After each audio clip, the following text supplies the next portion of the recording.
আমরা বাংলাদেশে এই দখলদার ইউনূস গণহত্যাকারী আইন শৃঙ্খলা রক্ষাকারী বাহিনীকে হত্যা করে তিনি বাংলাদেশকে দখল করেছেন জঙ্গিদেরকে, সন্ত্রাসীদেরকে নিয়ে তাদের ক্ষমতা পাকাপোক্ত করার জন্য যে নির্লক্ষণ নির্বাচন তারা করছেন, এটা বাংলাদেশের মানুষ মানে না, বাংলাদেশের মানুষের কাছে গ্রহণযোগ্য না।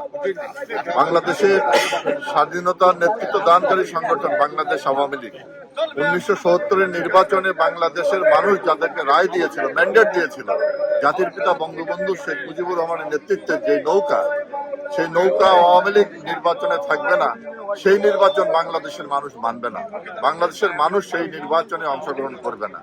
যেই দখলদাররা যেভাবে দেশ দখল করেছে, সেইভাবে নির্বাচনের মাধ্যমে তারা সাংবিধানিক যে রায় তারা নিতে চায়, সেটা বাংলাদেশের মানুষ হতে দিবে না। কারণ বাংলাদেশের মানুষ দেশরত্ন শেখ হাসিনার নেতৃত্বে 90% মানুষ আজকে আওয়ামী লীগকে, শেখ হাসিনাকে সমর্থন করে।